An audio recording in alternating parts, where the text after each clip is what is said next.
Muito bem, turma. Qual que é a ideia do vídeo de hoje?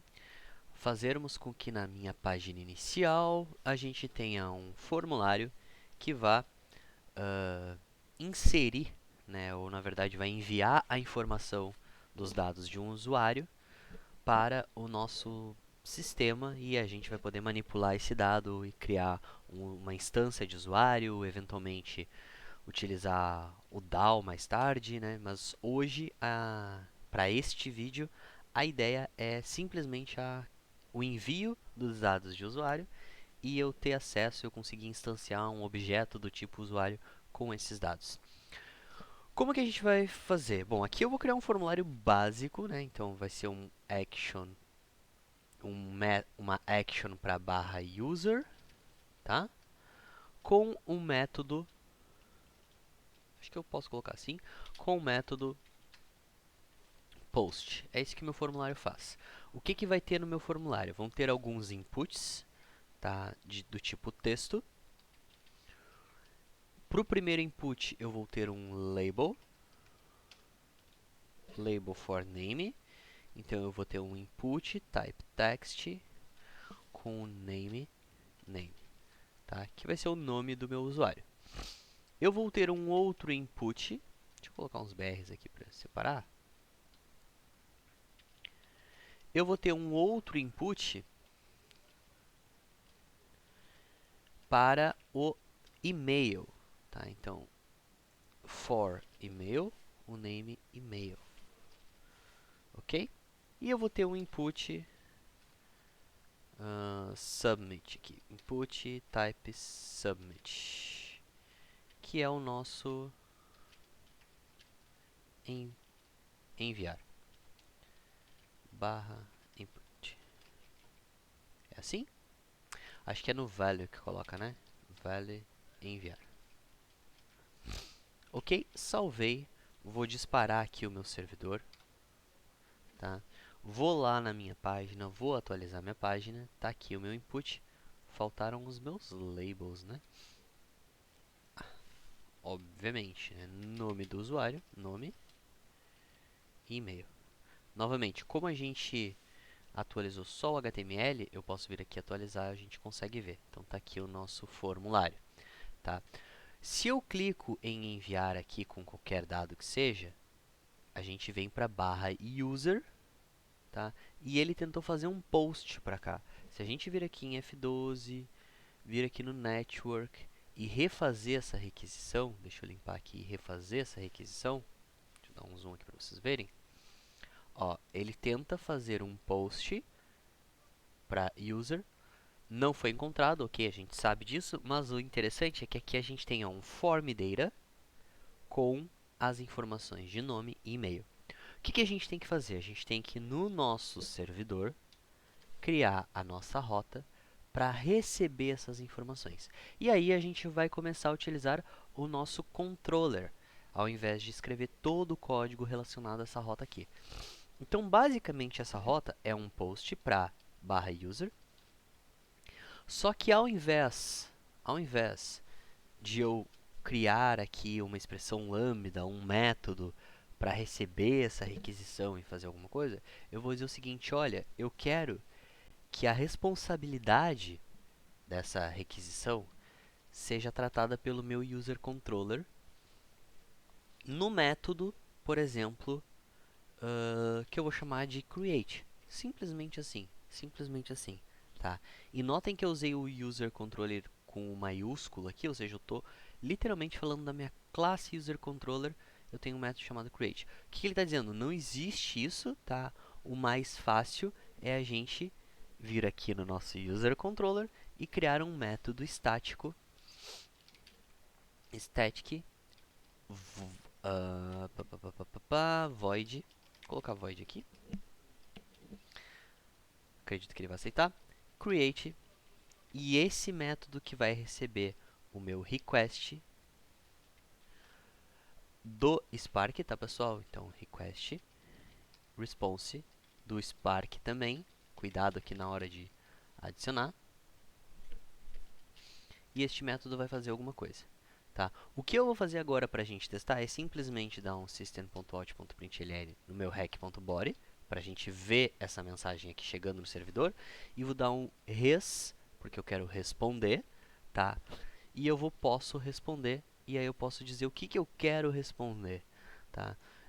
Acredito que o mais fácil seja mandar um ponto body com uma string aqui e dizer aqui o que eu quero responder, por exemplo, dados recebidos. Acredito que só isso seja suficiente. Vamos testar agora. Vou parar o meu servidor, vou executar novamente. Temos um erro, ótimo, adoro, tá? Aqui no meu app, ele está dizendo que isso aqui não pode ser resolvido como um field. Estou importando create, porque eu não queria ter que colocar lá que eu estou passando o hack-res para hack-res. Não faz sentido, né? A ideia é a gente poder ter direto o create assim. Static void create response e vamos dar uma olhada lá na documentação do Spark. Então, Spark, no caso aqui, direto na documentação, provavelmente a gente não vai ter essa resposta. Vamos ver aqui. Para as rotas, eu passo uma expressão lambda com uma função. Exatamente isso que eu estou fazendo. Uma função estática. Vamos ver aqui no nosso exemplo, ó, da nossa aplicação. É isso aqui que a gente quer fazer. Beleza, estamos fazendo isso. O que a gente está errando? Vamos dar uma olhada num controller.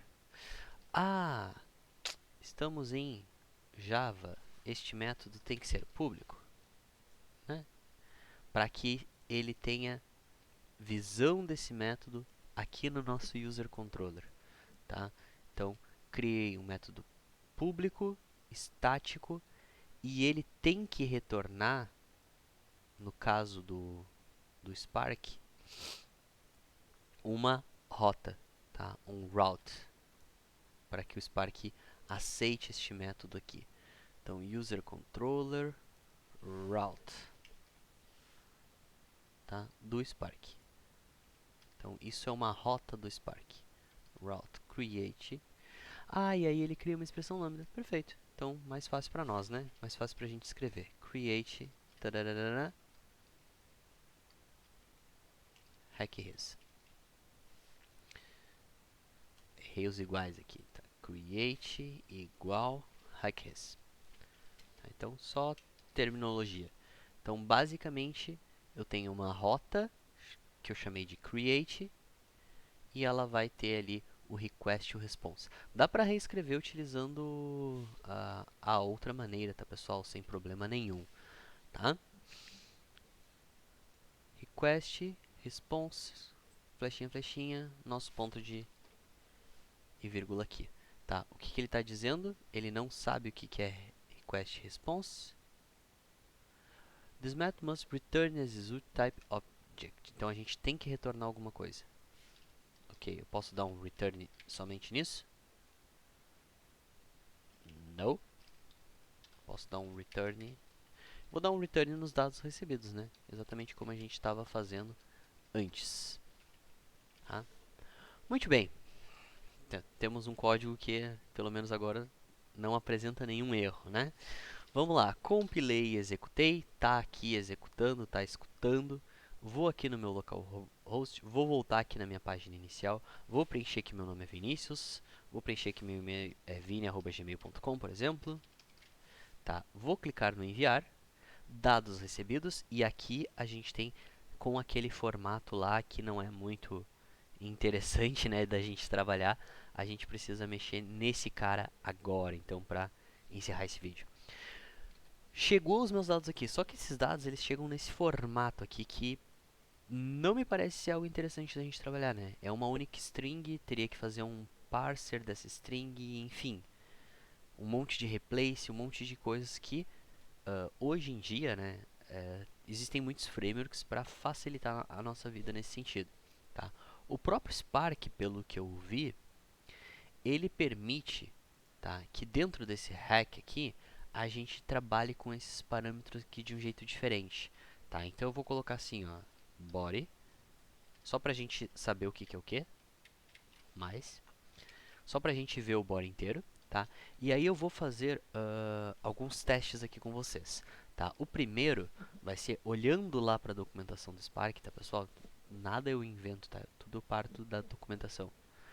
Eu tenho aqui algumas coisas relacionadas ao meu request,